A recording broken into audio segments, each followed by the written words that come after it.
Picture this. You are pressed against the cold stone of a Vatican corridor, the golden glow of candlelight flickering through carved archways. The year is 1501 AD. The Vatican, outwardly the holiest place in Christendom, hums tonight with a sound not of prayers, but of muffled laughter, the clinking of goblets, and something else that makes your skin prickle. Incense still lingers in the air, but it mixes with perfumes, spiced wine, and the faint sweetness of roasted chestnuts carried in from the kitchens. Through the shadows, you glimpse silks falling from shoulders and hear footsteps echoing where saints and martyrs once walked. Your pulse quickens, because you realize you are about to witness the most infamous evening in papal history. A night that would stain the church for centuries. In the private apartments of Cesare Borgia, the ambitious son of Pope Alexander VI. 50 courtesans are being prepared for a spectacle. They laugh nervously as cardinals and nobles gather, awaiting a contest that will forever be whispered about in the corridors of Europe. Later, the papal master of ceremonies himself will record it in his diary, never meant for public eyes, like a sin scratched onto holy parchment. Before we descend fully into this forbidden tale of power, lust, and corruption, take a breath. If you enjoy uncovering the hidden truths of history, make sure to subscribe and let me know in the comments where you're watching from. It always amazes me that across centuries, across continents, we are here together, sharing the darkest secrets of the past. The papacy in the 15th century was not just a spiritual throne, it was one of the greatest political prizes in Europe, worth armies, fortunes, and dynasties. Nepotism, simony, and corruption were already rife in Rome, setting the stage for a man like Rodrigo Borgia. You step through the dusty streets of Rome in the mid-15th century. The city is not the marble paradise of ancient emperors, but a fractured, desperate capital, part holy city, part decaying ruin. Between crumbling columns, you hear vendors selling wine, mercenaries clattering in armor, and priests chanting verses that few seem to believe anymore. In this world of shadows and ambition, a man named Rodrigo Borgia begins his ascent. You can almost see him as a young Spaniard, newly arrived from Valencia, striding beneath the banners of his powerful uncle, Pope Calixtus III. To the Roman elite, he is an outsider, one of those foreigners the papacy has allowed too many times. But to you, standing at the edge of a crowded procession, his presence already feels larger than life. He is handsome, confident, and, most importantly, shielded by family power. Nepotism will not just open doors for him, it will carry him to heights unthinkable. You feel the heavy incense as Rodrigo is named cardinal at only 25, a title that others wait a lifetime to achieve. Around you, whispers spread through the Vatican halls that his uncle's favor secured the red hat, that money and bribes sweetened every signature. You glance toward the frescoed ceilings and wonder how many of these holy appointments are earned not through piety, but through wealth and family connections. Still, the young Borgia is clever. As you shadow him through candlelit banquets and secret councils, you see how quickly he learns to play Rome's deadly game. He flatters the right nobles, courts the wealthiest families, and seduces women of both high and low station. Rumors follow him like a cloak, of mistresses kept in palaces, of illegitimate children raised as nobles, of nights filled with more wine than prayer. And yet, the higher his sins stack, the higher he climbs. You pause at the echo of a choir rehearsing. In St. Peter's, the boys' voices rising in fragile purity. Above them, Rodrigo watches, draped in crimson robes, his eyes calculating. You realize he is not listening to the hymn. He is watching the cardinals, memorizing alliances, tallying debts, weighing weaknesses. To him, faith is a mask, and the papacy is not salvation, but the greatest throne in Europe. As decades pass, you witness his transformation. From ambitious youth to seasoned power broker, Rodrigo Borgia becomes a man everyone fears yet needs. He buys offices, arranges marriages, and places his own children in noble households. He is no longer a guest in Rome. Rome itself bends to accommodate him. You feel it in the way servants bow lower in his presence, in the way ambassadors whisper his name with a mix of respect and dread. And then comes 1492, the year the world changes. Columbus sets sail west, but in Rome, another conquest is taking place. You are inside the Sistine Chapel, the air thick with sweat, whispers, and the rustle of silk robes. The papal conclave has begun. The College of Cardinals kneel in prayer, but you can feel the tension. Not holy devotion, but bargaining, promises, and coin-changing hands under the table. Rodrigo Borgia is everywhere.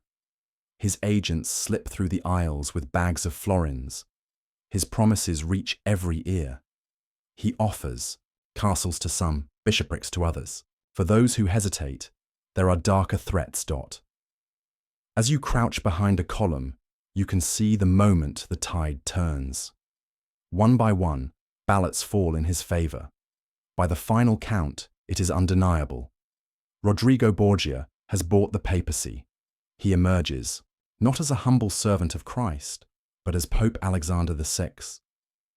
The crowd in St. Peter's Square roars, and you feel the vibration in your chest as cannons fire in celebration. But you sense the hollowness beneath the cheers. This is not God's will. It is the triumph of gold, lust, and power. For a brief moment, Alexander VI plays the part of reformer. You watch him parade through the streets, promising justice, stability, and even a touch of humility. Rome, weary of chaos, dares to hope. Priests preach sermons about renewal, families light candles for the new pope, and merchants open stalls with his face painted on banners. You almost believe it yourself. Until the mask begins to slip. Behind closed doors, the Vatican becomes his family estate.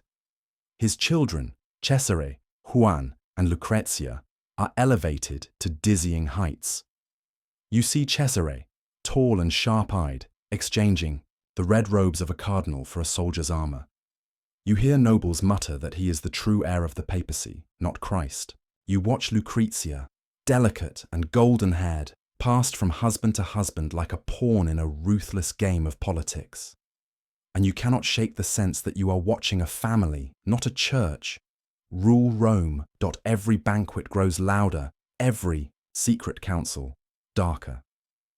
You smell the wine flowing through the papal palaces, taste the roasted meats carried by servants, and glimpse courtesans in silk drifting through halls meant for prayers.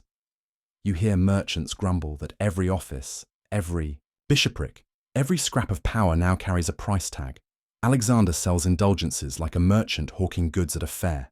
The coffers swell, not for the church, but for his children's ambitions. And as you stand in the shadow of St. Peter's, you realize the truth. The papacy has not been conquered by holiness, but by the Borgias. The man once known as Rodrigo has transformed into something greater and far more dangerous. A pope not of God, but of greed.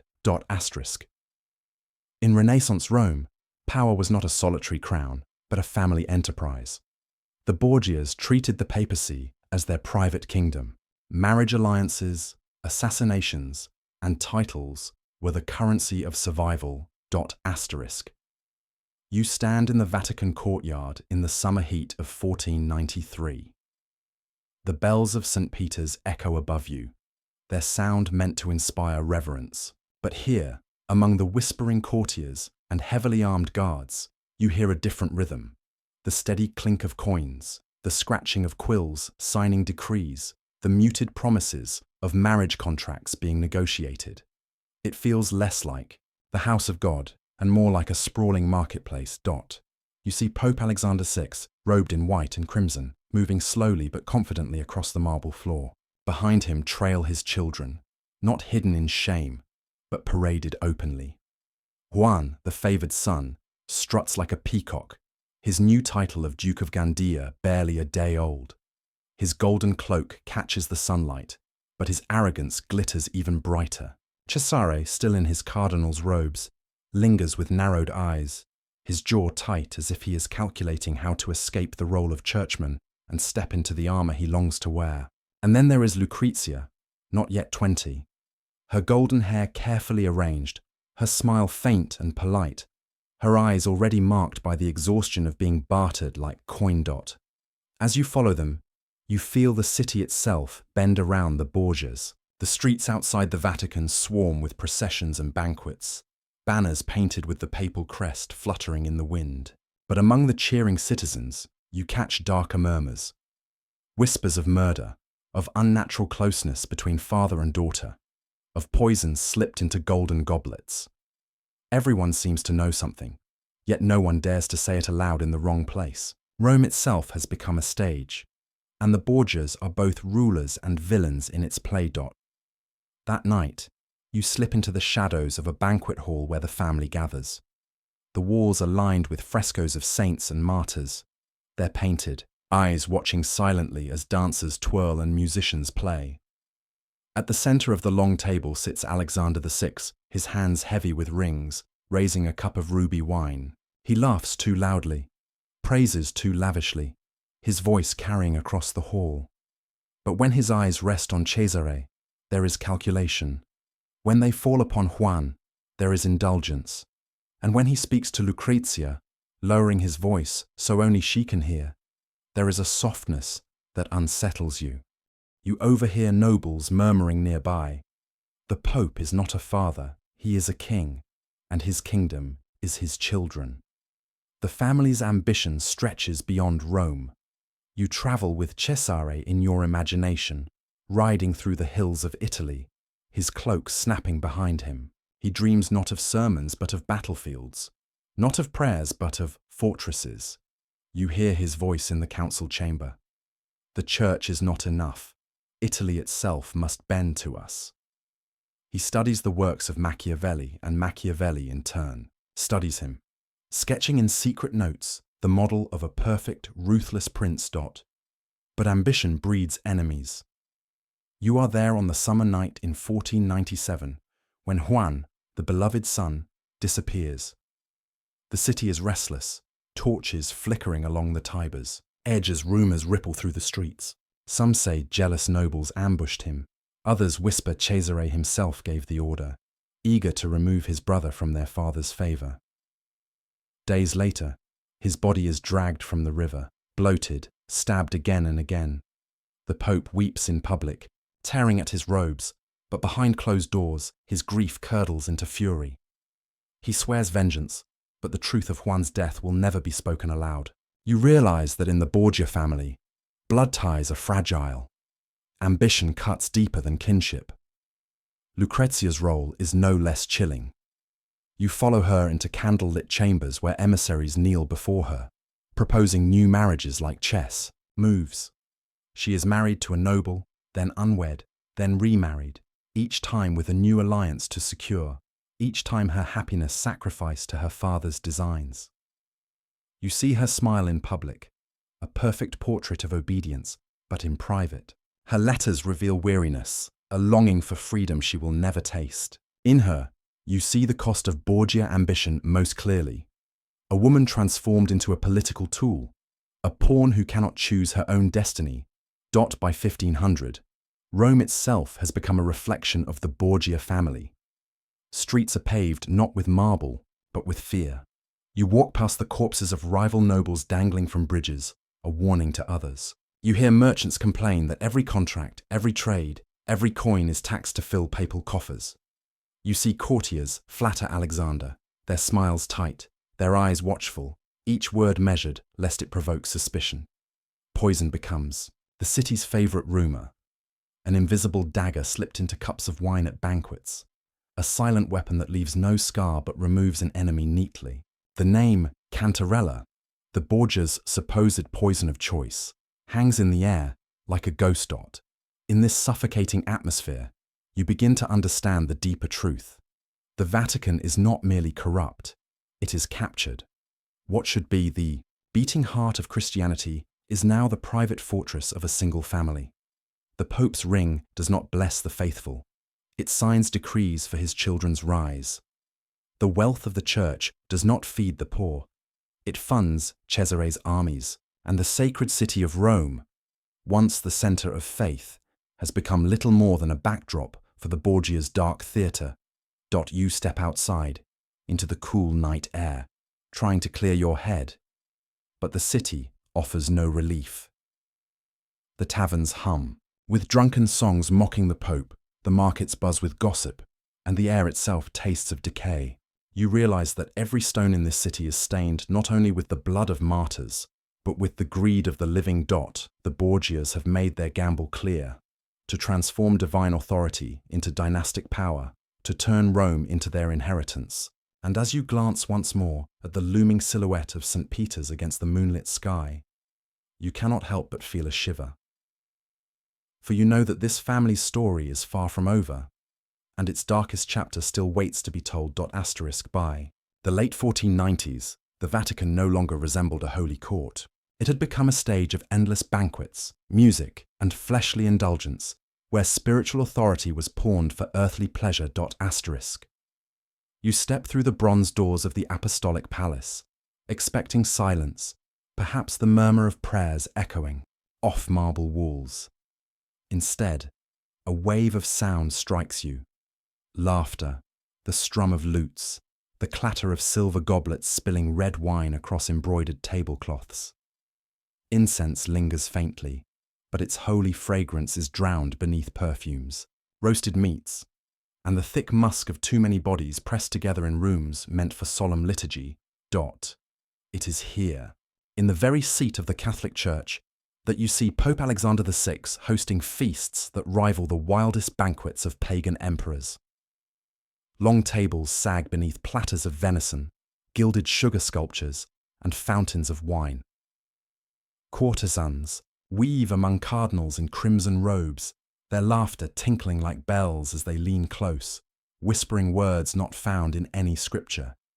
Priests drink until their faces flush red, then stumble to join dancers whose silken gowns swirl like flames in the candlelight. You sit in the shadows, half hidden, watching as Alexander himself rises from his throne-like chair. His robe gleams with threads of gold, a jeweled cross resting on his chest. A cross meant to symbolize sacrifice, but here serving only as ornament. He raises his chalice, its rim crusted with gems, and the hall falls silent for a moment. You expect a blessing, perhaps a solemn prayer. Instead, he calls for music louder, dancers wilder, and the crowd erupts again into chaos. The supposed vicar of Christ has transformed himself into the master of ceremonies for a court of excess. The Vatican corridors are no longer sanctuaries. They are thoroughfares for intrigue. You glimpse Giulia Farnese, the Pope's mistress, gliding confidently through the halls, her beauty openly acknowledged, though she is barely older than his daughter. Some call her La Bella, others whisper the Bride of Christ, for she shares the papal bed as casually as another might share a meal. Cardinals nod politely as she passes, not daring to sneer. They know her influence, how a single word from her lips can secure promotions, wealth, or exile. You realize with a chill that in this Vatican, spiritual authority lies as much in a courtesan's smile as in any scripture. You wander deeper into the palace and find rooms thick with smoke and murmurs. Here, the sacred act of appointing bishops and cardinals has been reduced to naked commerce. You hear gold coins clinking as positions are bartered openly. One noble pleads for a bishopric for his cousin. Another offers lands in exchange for a red hat. The Pope's scribes record each transaction, their quills scratching greedily, the ink on the page as dark as the deeds themselves. You feel the weight of centuries pressing down. All the martyrs who died for this church, their sacrifice now mocked by the clatter of dice and the counting of bribes. At night, the debauchery deepens. You slip into the Vatican gardens, where lanterns glow like stars among olive trees. Here, under the shadow of saints carved in stone, the whispers of prayers have been replaced by the sighs of lovers and the cries of revelers. You see nobles and priests alike tangled in embraces, their laughter echoing against the walls of the apostolic palace. Once, these gardens symbolized contemplation, a place to meditate on divine mysteries. Now, they are another theatre for indulgence, a backdrop for spectacles that Rome's commoners gossip about in hushed, scandalized tones. You think of the poor in the streets, their bellies empty, their prayers for bread unanswered. Meanwhile, in these marble halls, food is thrown away untouched, wine spilled across mosaics that depict the lives of saints. It is a grotesque inversion of the faith you once believed in. Salvation traded for silver, holiness drowned in wine. But perhaps the most shocking revelation comes when you overhear the Pope's own words. One evening, he leans across the table to Cesare, his ambitious son, and says, "The Church is our inheritance. Let others worship as they will. We shall rule."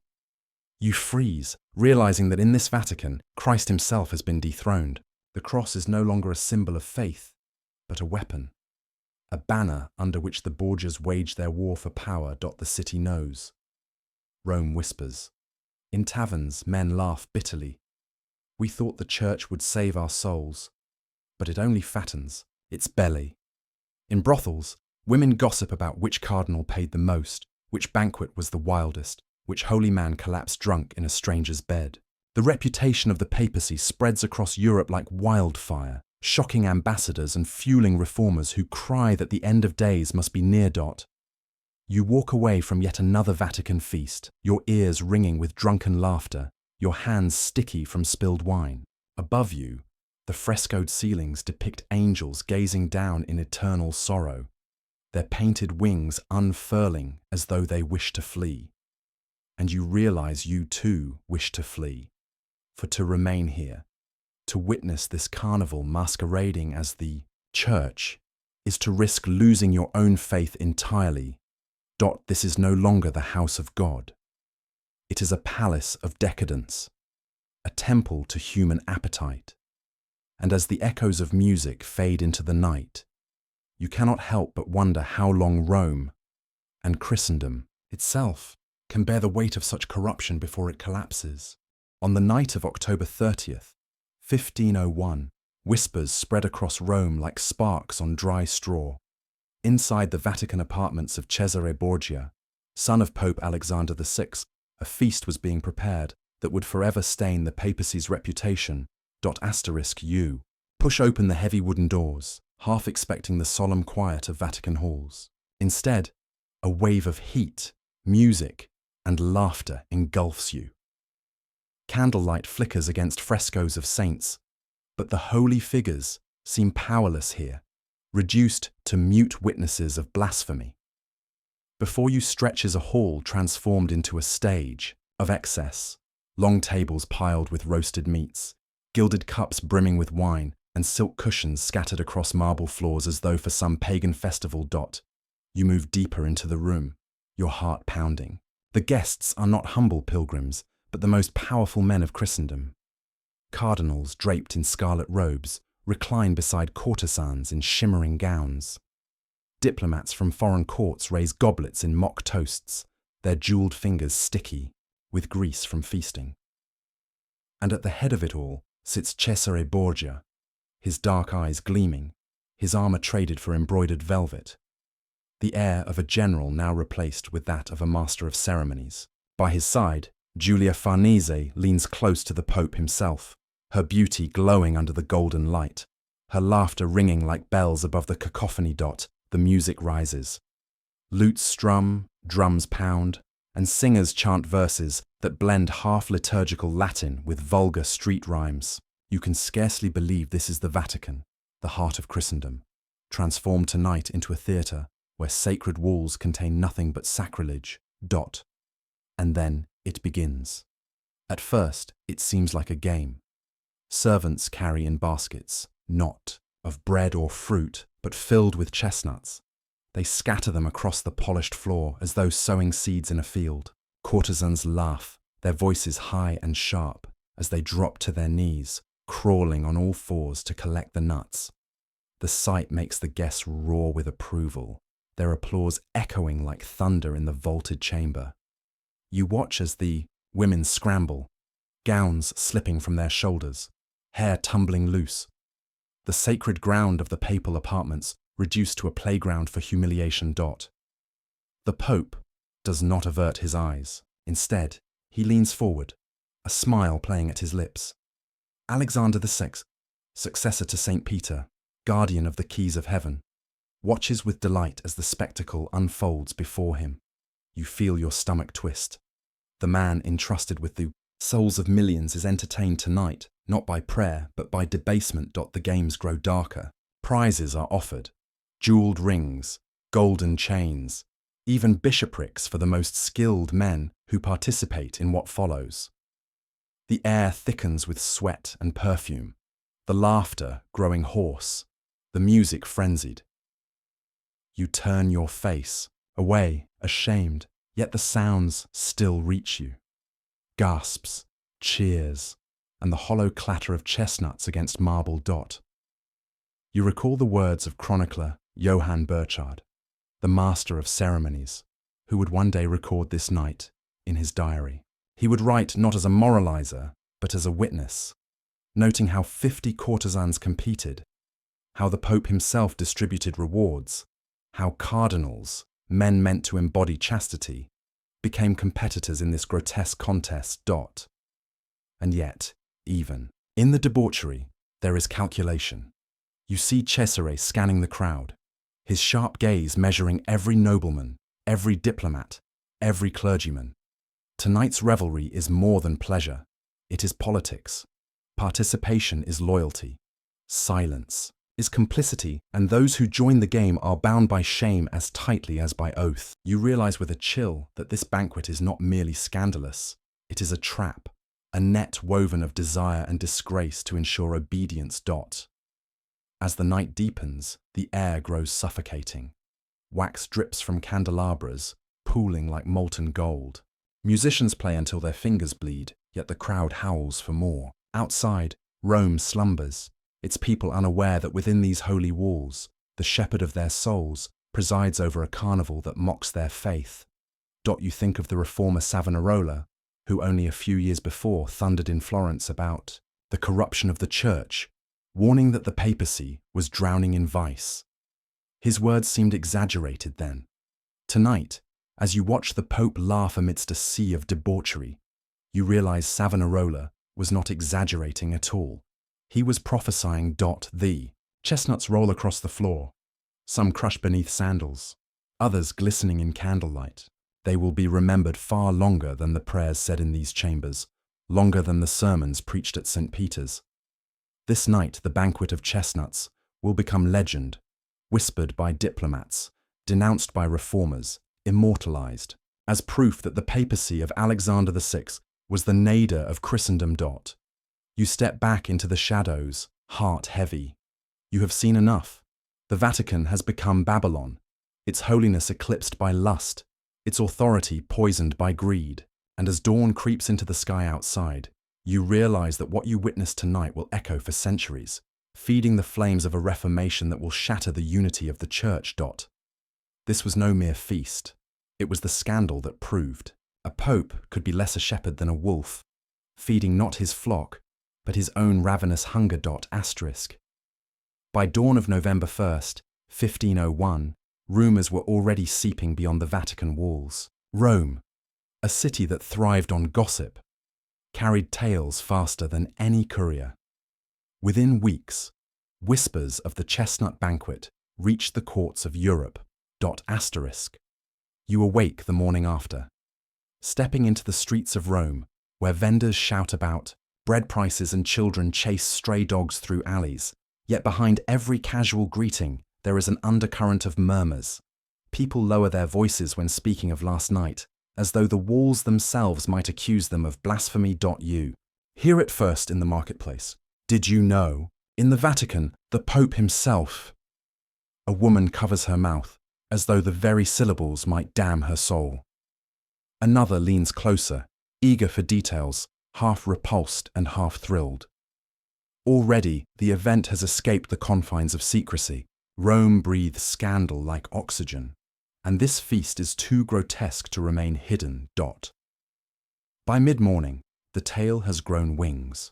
Couriers carry letters northward, their satchels heavy not just with state secrets, but with lurid descriptions. Ambassadors scribble hurried notes back to their monarchs. The Holy Father presided over a debauchery beyond reason, involving 50 women and the highest clergy of Christendom. You imagine kings and queens unsealing these letters in candlelit halls, their brows furrowed, their counsellors whispering about the corruption at the very heart of the Catholic Church. You are told that in Florence, the Dominican friars seize upon the rumour like manna from heaven. Did not Savonarola warn us? They cry from pulpits. Did he not say the papacy had become a whore upon the waters, drunk with fornication? Though Savonarola himself had been burned at the stake in 1498, his words rise again, vindicated by this scandal. To his followers, the chestnut banquet is proof of prophecy fulfilled. And yet, in Rome, denial battles with truth. The Borgia loyalists scoff, dismissing the accounts as exaggerations, the inventions of jealous rivals. Was it not always thus, they mutter, that when power shines brightest, envy seeks to cast shadows? But you sense even they do not fully believe their own excuses, for the whispers are too consistent, too widespread, too vivid in their detail to be entirely fabricated. At foreign courts, the reaction sharpens into contempt. In Germany, where murmurs of reform already stir, pamphlets soon circulate condemning the Holy See. Woodcuts appear in backstreets, depicting grotesque caricatures of a corpulent pope surrounded by half-naked figures, chestnuts scattered at his feet. Though crude, they capture the imagination, cementing Alexander VI not as a shepherd, but as a satyr. You picture a diplomat in Paris reading aloud from the diary of Johann Burchard, the master of ceremonies, whose pen never spared detail. His words are clinical, unembellished, yet precisely for that reason they carry authority. 50 courtesans, rewards offered, the Pope present. Each phrase cuts like a blade, stripping away the fragile veil of sanctity. And you realize the true damage lies not in the scandal itself, but in its undeniability. In centuries past, corruption could be whispered away, sins buried under ritual and incense. But here, the evidence comes from within the Vatican itself. Burchard's diary is no Protestant libel, no invention of an enemy. It is the voice of Rome's own officer, a man whose duty was to record events faithfully. You step into a tavern that evening, and already the jesters are at work. A minstrel sings of cardinals tossing chestnuts like boys playing marbles. Drunken, men roar with laughter, mocking the church in ways that would once have earned them excommunication. You sense the ground shifting beneath your feet, reverence unraveling, cynicism spreading. If the Pope is but another corrupt noble, why obey him? Why tithe to him? Why confess sins to a man whose hands are dirtier than those of thieves? And, in Northern Europe, those questions take deeper root. You imagine Martin Luther, still a young monk in Erfurt, hearing whispers of the scandal. Though decades will pass before he nails his theses to a church door, seeds are being sown now, seeds of doubt, seeds of rebellion. The chestnut banquet becomes not just a story, but a symbol, proof that Rome has lost its way.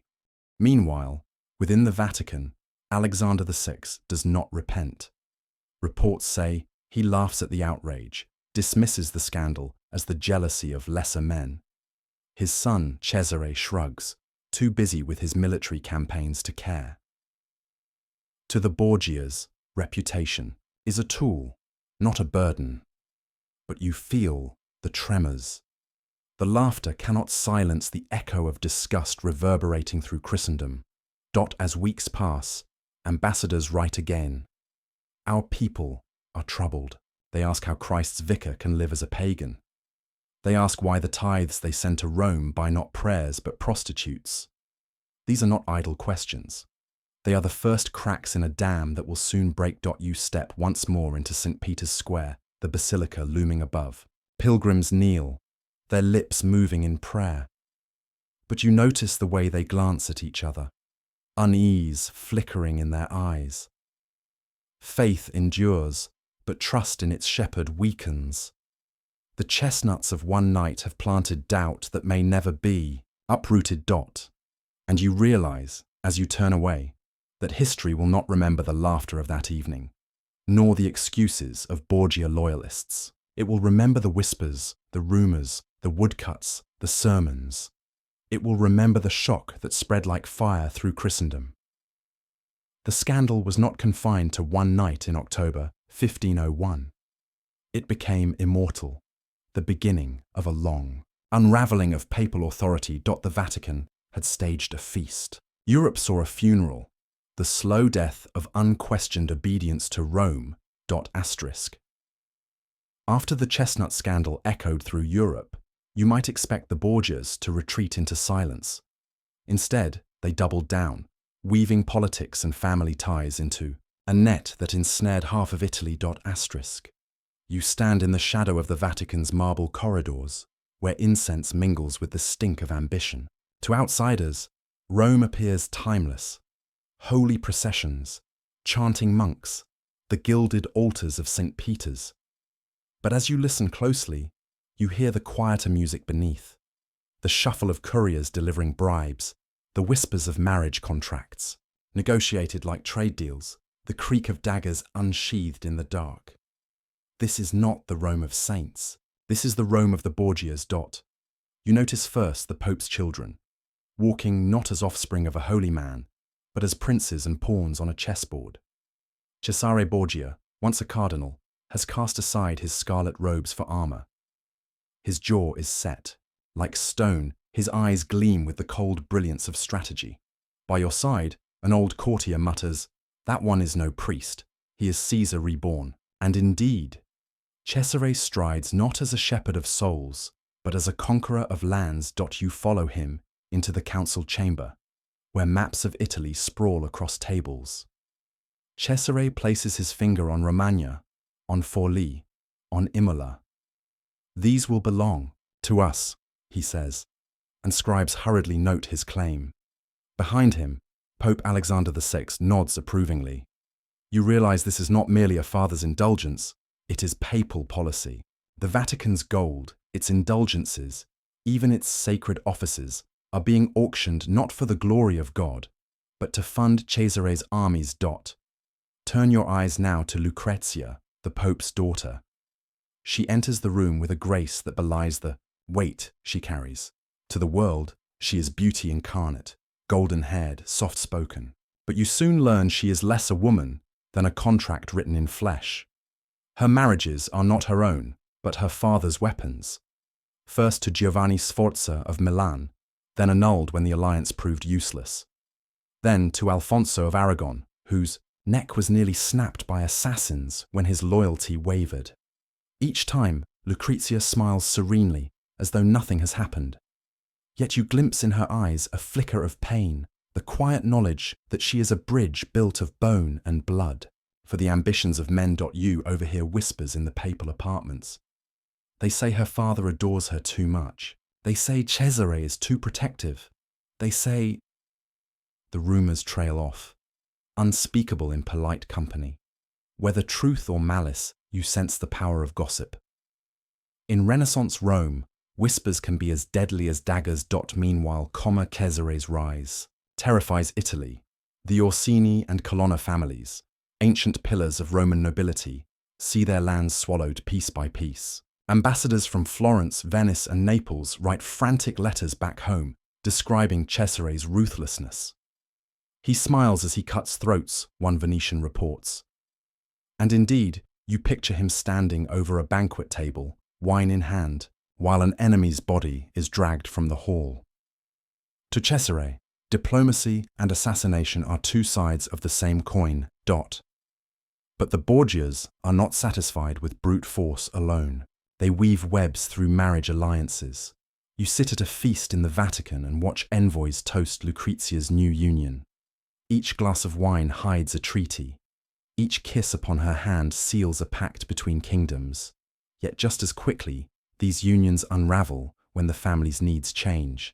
Husbands vanish, some quietly, some violently. And new contracts are drafted. You begin to notice a pattern.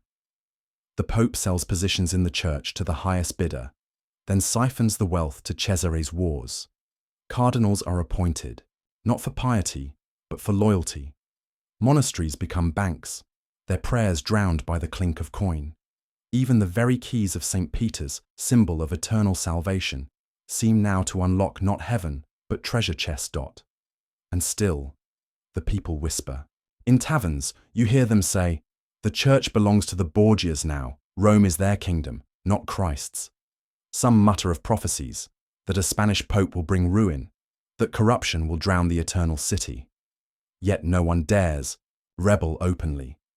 Cesare's shadow falls long, and those who speak too loudly vanish by dawn. But even allies tremble. Machiavelli himself, sent as Florence's envoy, studies Cesare with fascination. You imagine him scribbling notes that will one day become the prince, his treatise on power. To him, Cesare is not merely a tyrant, but the model of what a ruler must be. Cunning, ruthless, adaptable. You realize with a chill that while the Borgias disgust the faithful, they inspire the ambitious. And what of Pope Alexander VI himself? You see him at banquets, his jowls trembling with laughter, his fingers dripping with rings.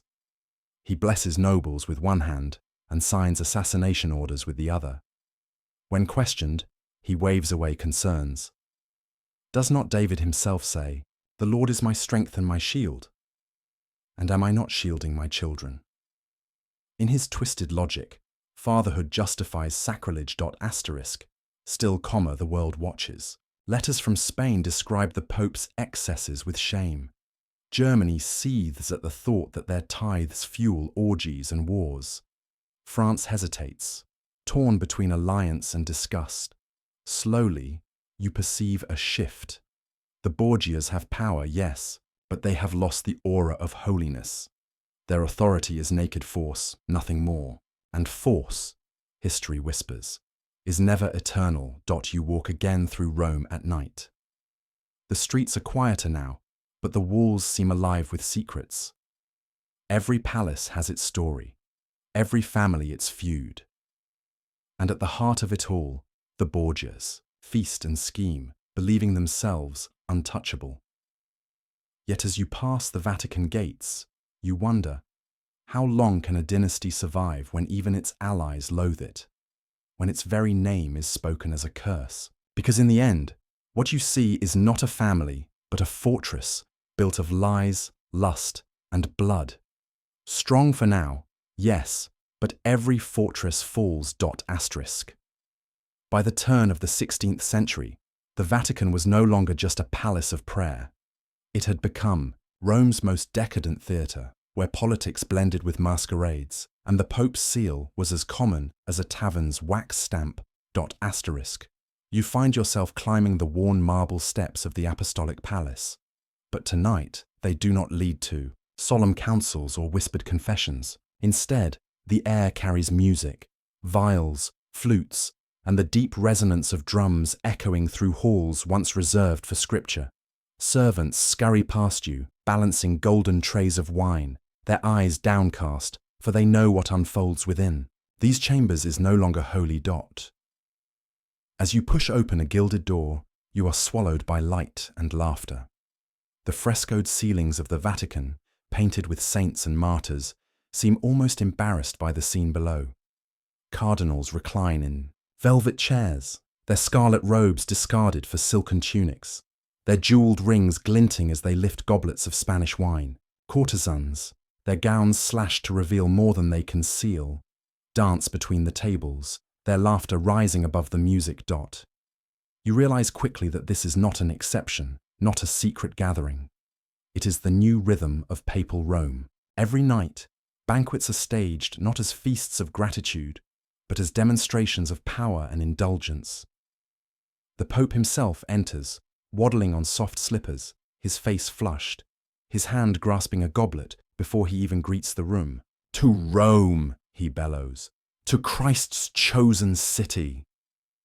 The crowd erupts, though you notice few eyes lift heavenward. Your senses are assaulted. Platters piled with roasted peacock and spiced boar, fountains of sweetened wine flowing beside, altars where once incense rose to God. Musicians play madrigals so loud that the words of prayer cannot be heard even in the chapels nearby. In one corner, a troupe of masked actors performs a bawdy play, mocking priests and confessors, their vulgarities greeted not with censure but with applause. You shiver, not from cold, but from the blasphemous mingling of sacred and profane. Wander deeper, and you find corridors repurposed into gambling dens. Cardinals roll dice across marble slabs, wagering not pennies, but bishoprics. "A monastery in Umbria," one cries, slamming the dice. "A seat in Siena," another counters. Each laugh reminds you that holy offices, once earned by piety, now exchange hands like trinkets in a marketplace. Even indulgences, those sacred promises of forgiveness, are offered to courtiers as party favors. At the heart of it all is Giulia Farnese, the Pope's mistress, radiant and untouchable. She moves through the crowd like a queen, her golden hair shimmering, her smile equal parts charm and command. Men bow to her as though she were Mary herself, yet their eyes betray desires far from divine. Rumors whisper that papal decrees have been signed in her bedchamber, that nations have risen and fallen between her silken sheets. You watch her place a hand on the Pope's arm, and he beams, as if Christ himself had blessed their union. But beyond the laughter lies fear. You sense it in the courtier's eyes, in the way servants scuttle like mice. Every smile here is calculated, every toast an investment. One misstep, one insult, one whisper heard by the wrong ear, and you might vanish from Rome by sunrise. The Vatican may glitter like a jewel, but its brilliance blinds men to the daggers hidden in its shadows. As the night deepens, the revelry grows wilder. The Pope orders the chapel lamps extinguished, save for candles placed between the breasts of courtesans who dance on tabletops. Priests, men sworn to chastity, are pulled into embraces, their vows forgotten beneath the intoxication of wine and flesh. From the balcony, Cesare watches silently, his expression unreadable. Perhaps he approves. Perhaps he calculates how this spectacle will serve his ambitions. To you, it feels as though the Son watches the Father burn Rome's holiness to the ground, preparing to rebuild it in his own ruthless image. You catch sight of Lucrezia too, pale, serene, her eyes hollow as she observes the chaos. She does not join the dancing. Instead, she sits beside her father, a silent ornament, her beauty used as another form of currency. Men approach her with reverence, yet you notice her hand clutching the edge of her chair, knuckles white. She is here not as a daughter, but as a pawn, trapped in a game she never chose. By dawn, the Vatican reeks not of holiness but of sweat, wine, and extinguished candles. The guests stumble out into the streets of Rome, their laughter mingling with the first bells of morning prayer. Pilgrims kneel in the piazza, raising their eyes to the same windows where only hours earlier debauchery reigned. They whisper prayers for salvation, unaware that their alms, their hard-earned coins, have already been spent on last night's banquet. You realize now that this is not merely corruption. It is theatre. Every orgy, every banquet, every public embrace of mistress and Pope is a message to the world. The Borgias rule not by humility or piety, but by spectacle. Holiness has been replaced by entertainment, and God himself seems a forgotten guest in his own house. As you step out into the cool morning air, one thought lodges itself in your chest like a stone. Rome is drunk. Drunk on gold, on lust, on power. And when empires drink this deeply, they seldom awaken without blood. On October 31st, 1501, the Vatican apartments of Cesare Borgia glowed not with sacred light, but with candle flames that licked the frescoed ceilings. What unfolded that night would pass into rumor, diary, and scandal as one of the darkest evenings in papal history. The Banquet of Chestnuts. You are standing at the threshold of Cesare Borgia's private chambers. The air is thick with incense, roasted meats, and something more pungent, the musky sweetness of perfume and sweat. As you step inside, you are struck by the sheer scale of the gathering. More than 50 courtesans parade in silks of every colour, their laughter echoing through the corridors where once the psalms had been sung. Cardinals and nobles recline on cushions embroidered with gold thread, goblets already spilling wine onto the mosaic floors. The night begins like any other. Borgia feast, tables groaning under platters of exotic fruits, spiced game, roasted peacocks, their feathers dyed and displayed as trophies. Yet there is a tension in the air, as though everyone present knows this evening is designed to surpass all previous debaucheries. Cesare himself presides from a raised dais, his sharp eyes glittering like those of a hawk, a silent conductor of this grotesque symphony. Beside him, his father's seal is draped casually across a chair, a chilling reminder that this scandal has papal blessing. The first act is music.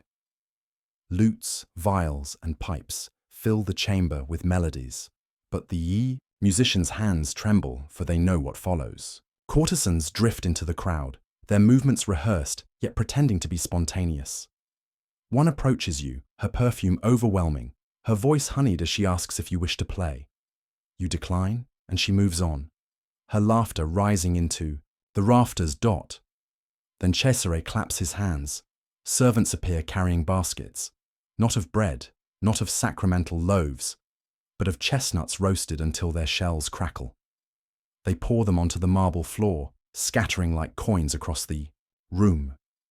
The courtesans are commanded to crawl on hands and knees, gathering the nuts in a spectacle equal parts farce and humiliation.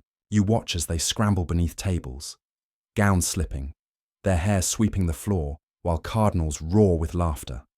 The noblemen clap and wager on which courtesan will gather the most, as though this were some sacred contest. The smell of roasted chestnuts mingles with spilled wine, creating a surreal parody of Harvest Festival. You glance toward the chronicler, Johann Burchard, the master of ceremonies, seated quietly in a corner. His quill scratches furiously across parchment, recording every detail for posterity. His face betrays no emotion, but his eyes flicker with disbelief, as though even he, accustomed to Vatican excess, cannot fathom what he sees tonight. You realize, in this moment, that history itself is being scarred. The games escalate. Cesare orders prizes for the most skilled lovers.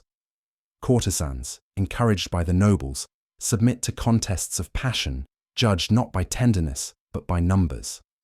Laughter rises with the clinking of goblets, and the courtiers cheer as though attending a joust. In the corner, gold coins are piled high, payment for the night's most shameless displays. You want to look away, yet cannot. For here, in the heart of Christendom, where candles once illuminated saints, you are witnessing a parody of sacrament. Pope Alexander VI himself drifts in, late but triumphant. His presence electrifies the crowd. The man who claims the keys of Peter lifts his goblet high, blessing the scene not with scripture, but with a booming laugh. His mistress Julia Farnese appears at his side, radiant, her beauty both weapon and shield. Whispers ripple through the crowd that Julia's influence has shaped papal decrees, that her body has bought kingdoms. Tonight, she walks like an empress, crowned not with gold, but with sin. As the games reach their peak, you feel the room itself bend under the weight of blasphemy. The frescoes of apostles seem to recoil, their painted eyes turned downward in eternal shame. The air grows hotter, the torches flare, and in the cacophony of music, laughter, and rustling silks, you sense something breaking. This is no longer just indulgence. It is theatre of corruption, staged in the very house of God. You stagger back, searching for air, for silence. But even in the corridors outside, the sound follows you. Shrieks of laughter, the roll of dice, the thud of goblets against stone. Rome itself seems to tremble under the weight of the scandal. Somewhere outside, pilgrims kneel in prayer, unaware of what happens only walls away. Yet you know word will escape, carried in whispers to the taverns, to the embassies, to the pulpits. of reformers who will brandish this night as proof that the papacy is lost beyond redemption. By dawn, the chambers reek of extinguished candles, wine, and sweat. The revellers collapse where they lie, sprawled across cushions and cold marble. The courtesans slip away into the alleys of Rome, clutching their coins. Cesare surveys the ruin of the night with a predator's calm. For him, this was not pleasure, but strategy. A demonstration of dominance, a reminder that the Borgia name rules through both fear and spectacle. And you, still hidden in shadow, understand what history will remember. The banquet of chestnuts is not merely a rumor. It is a symbol, a scar burned into the soul of Christendom. A reminder that even the holiest walls can become theatres of sin when men mistake crowns for divinity. By the dawn of November 1501, rumours had already slipped beyond the Vatican walls. Rome was a city that thrived on whispers, and the so-called banquet of chestnuts became the most dangerous whisper of them all. You awake the morning after the infamous banquet to find the entire city buzzing. Vendors in the markets speak in hushed tones, pretending to sell figs and olives while passing along scandalous fragments of the night's spectacle. Chestnuts, one mutters, shaking his head. 50 courtesans crawling on marble floors, like animals.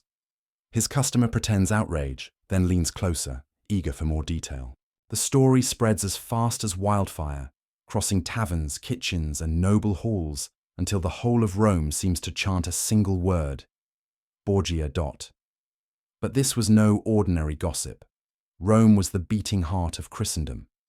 Every ambassador, every merchant, every cleric carried news abroad, and within weeks, the tale of Alexander VI's debauchery crossed borders. In Florence, reformer preachers thundered from pulpits, claiming that the Vatican itself had become Babylon reborn. In France, diplomats wrote to their kings with scarcely concealed disgust. In Germany, whispers reached monasteries where monks copied manuscripts by candlelight, shaking their heads in sorrow. And in far-off England, scholars traded letters that marvelled at the depths of papal corruption. You picture yourself as one of those travellers, pausing at an inn in Siena, hearing the story retold by a drunken messenger. His words are embellished. The courtesans are said to number not 50 but 100. The chestnuts not roasted but gilded in gold. The truth warps, yet the moral remains clear. The Pope, the Vicar of Christ, has presided over a carnival of sin. And once such a rumour takes root, it cannot be killed. Inside Rome, the reaction is complex. Some of the nobility shrug, muttering that power has always been corrupt, that Alexander VI is no worse than emperors of old. Yet even among these cynics, there is unease. For if the Pope can flaunt such depravity so openly, what remains sacred? Pilgrims arriving at St. Peter's shuffle nervously, sensing the irony of kneeling in prayer only steps from the site of an orgy. Cardinals who did not attend the banquet are forced to answer questions from their followers, their denials sounding hollow against the sheer weight of rumour. And then comes the written word. Johann Burchard's diary, dry and factual, circulates in secret. He records the banquet without flourish, but his plain description is enough to condemn. There is no rhetoric, no exaggeration, only the stark image of courtesans crawling on the floor of nobles wagering over sin.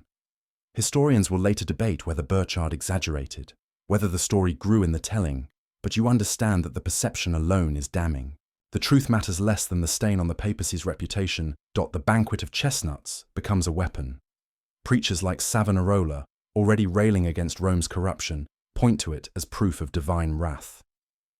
In pamphlets smuggled across Europe, the image of the Pope's debauchery stands beside calls for reform. Even those who once defended the papacy find themselves unable to silence the mounting tide of outrage. The scandal does not merely embarrass the Vatican, it accelerates the very forces that will soon fracture the Church forever. You imagine Alexander VI himself, unconcerned, reclining in his chambers, laughing at the noise outside his walls.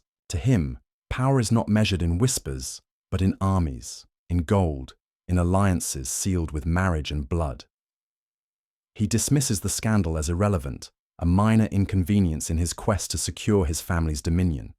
Yet in doing so, he underestimates the power of memory. For long after the Borgias are dust, the tale of the chestnut banquet will endure, retold by enemies and critics alike, a shorthand for corruption so deep it cannot be washed away. Standing once more in the Vatican corridors, you feel the weight of the moment. It is not just a scandal, it is a turning point. The faithful who once accepted papal authority without question begin to doubt. The reformers who sought proof of Rome's rot find their smoking gun, and the common people, whose prayers echo in cathedrals, start to wonder whether heaven listens at all when its so-called shepherd revels in the company of courtesans.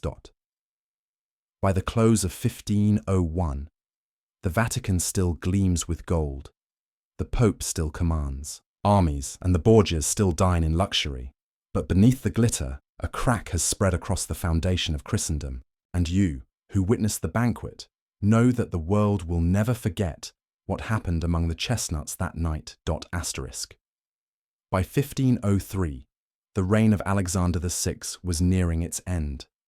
Rome had endured a decade of his intrigues, scandals, and orgies, but fate itself was about to deliver the final act. You picture yourself in the sweltering August heat of Rome, the year 1503. The Tiber stinks with the rot of summer, its waters sluggish under the weight of disease. Within the Vatican walls, Pope Alexander VI lies stricken. Some say fever, others whisper poison. His face, once ruddy with indulgence, is now waxen. He sweats through silken sheets as physicians chant prayers and apply useless remedies. Around him, courtiers and cardinals trade nervous glances, already calculating their futures in a world without him. The man who once laughed at rumour now finds himself undone by whispers. Was he poisoned accidentally while plotting to poison a rival? Cardinal, did God finally intervene? Or was it simply Rome's foul air claiming another victim? You will never know for certain. What you do know is this: the once mighty Alexander VI, master of intrigue and scandal, is dying like any mortal, surrounded not by courtesans or power, but by fear. When the news spreads, the Borgia Pope is dead, Rome erupts in a strange mix of relief and chaos. Some cheer openly, tearing down his banners from palaces. Others lock their doors, fearing what vengeance his enemies might now unleash. His body, bloated and discoloured, is said to have frightened even those tasked with preparing it for burial. The marble floors that once bore witness to feasts and orgies now reflect the grim reality of mortality. Even the most corrupt pontiff cannot bribe death. And yet, Alexander VI's shadow does not vanish with him. His son, Cesare Borgia, scrambles to maintain their dynasty's grip on power, but finds himself hunted, betrayed, and eventually broken. His daughter, Lucrezia, carries the scars of being used as a pawn in her father's schemes, remembered more for rumour than for her real life. The family's fall from grace is as swift as their rise had been ruthless. But history, you realise, has a cruel sense of memory. Alexander VI is not remembered for his minor reforms, nor for the diplomacy he occasionally practiced. He is remembered for the chestnut banquet, for the orgies, for the flagrant corruption that turned the Vatican into a playground of sin. Even centuries later, reformers would invoke his name as proof of the Church's moral bankruptcy. His papacy became ammunition for the Protestant Reformation, a cautionary tale that echoed from Wittenberg to Geneva.